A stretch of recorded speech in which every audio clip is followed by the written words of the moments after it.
Apat. Sa Tagalog ay? Apat. Apat. Na-discuss ko naman na ituro naman na itong 1/4. So, lagyan na check ang 1/4. Tingnan ang number 1. 1/4 ba ito? Ilang hati ito? Apat. Yes, ito ay 4 na hati. Pero ang tawag ba nito ay 1/4? Opo. Hindi. 1/2. Bakit? Ang tawag ba? Tingnan nyo yung may kulay. Ilan yung may kulay? Dalawa. Okay. Dalawang may kulay. Ibig sabihin, dalawang bahagi ang kinuha. Naging? Bibilangin mo ngayon yung may kulay. 1, 2. Ilan yung may kulay? Yung dalawa, yung may kulay, yung parte na yan ang tawag yan, di ba? Numerator. Numerator.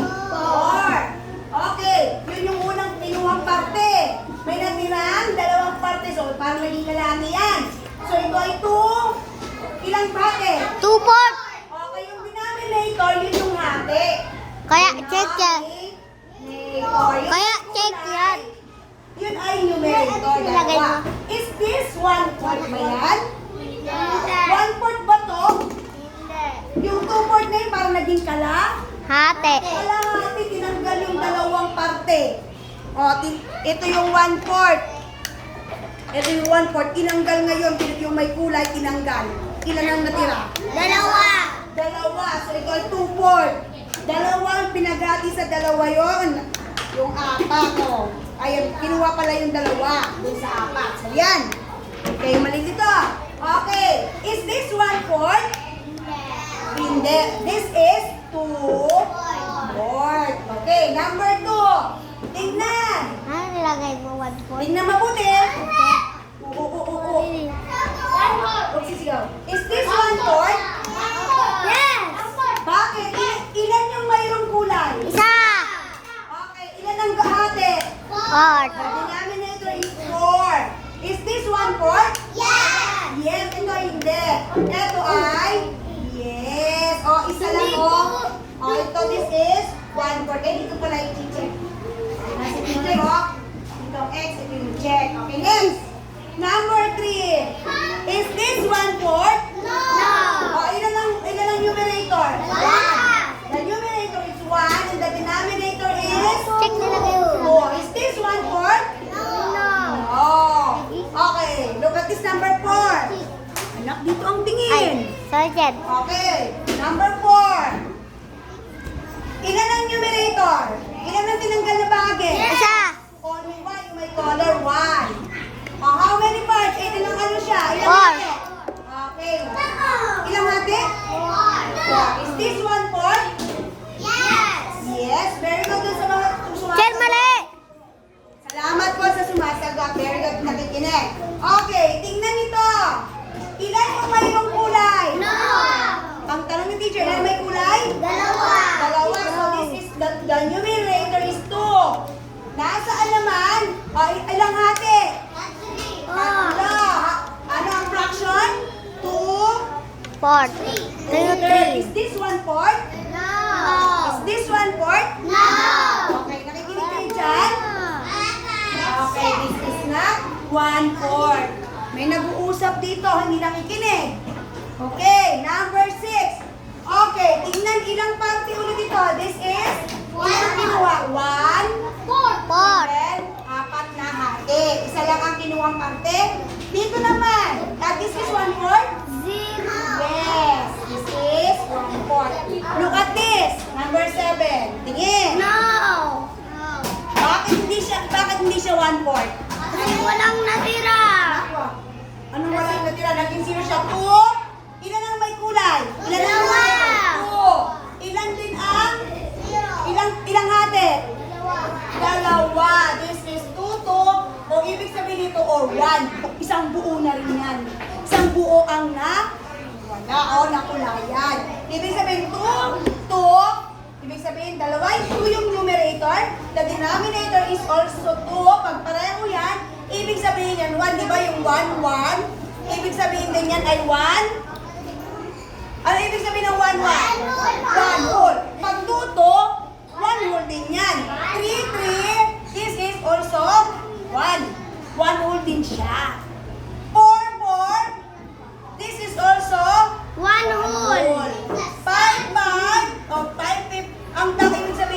One whole. Kung kapareho ang numerator and the denominator, ang ibig sabihin equivalent niyan this is 1 buo.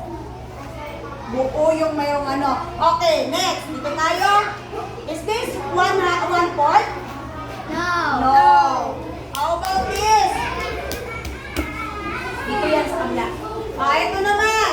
Is this 1/4? Number 8? Yes! Okay, kasi isa lang. Ito 1. Ilang natin? 1, 2, 3, 4.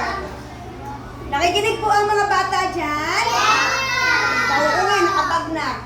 Okay. Bilangin nga natin kung ilang natin. 1, 2, 3. Hey! Bilangin muna natin kung ilan yung may kulay. 1, 2, 3. 3. Ilan lahat ang hati? 1, 2, 3, 4, 5, 6, 7, 8. Is this 1/4? No! Oh, excellent. So, check. Okay, tingnan na number 10.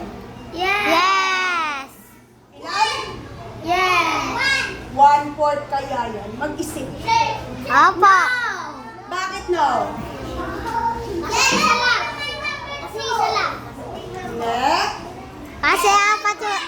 Ito, ang totoo, hindi ito 1/4. Bakit kaya? Sige nga, mag-isip.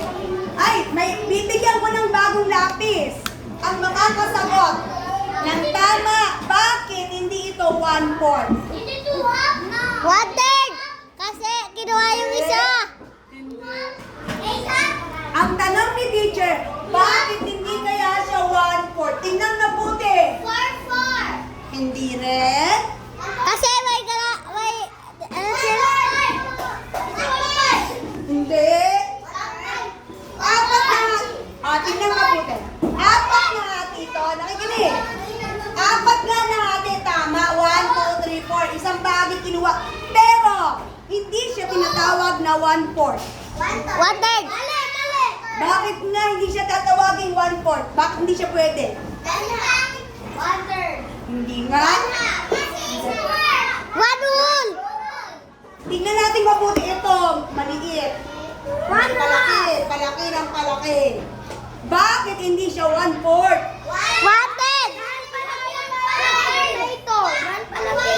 1/5! Taas lang ng ang kamay ng... 1/10! Hindi. Palaki ng palaki. Palaki ng palaki. Ibig sabihin, Palaki ng palaki kaya ano 1/3! ibig sabihin na ng palaki ng palaki? Bakit siya hindi 1/4? Dahil, Palaki ng palaki. palaki na, nakukuha mo ng konti na lang. Palaki ng palaki, ibig sabihin, Hindi, ano? hindi pa. Magkapareha. Yes! Magkapareha. Andy, bibigyan ko ng lapis mamaya. Mamaya, bibigyan kita ng lapis. Meron yan, Cherry. Bigay na mama niya. Tingnan mabuti, makinig. Hindi siya tatawaging 1/4. Bakit? Kasi hindi pantay-pantay ang kanilang hati. Maliit ito. Pasunod ito. Lumaki dito. Mas malaki dito. Pag hindi pantay-pantay ang hati, hindi parehas, hindi yan 1/4. Oo, pinaghati. Papayag ka ba pag hinati yung pagkain nyo? Mas malaki sa kanya, sa'yo maliit? Hindi. Iiyak Kakainin ka? ko yun. Oo. Hindi siya tama ang Hati. This is not equally divided. Hindi siya pinaghati ng ano. So, hindi siya considered na 1/4. Okay, naintindihan? Okay, sige.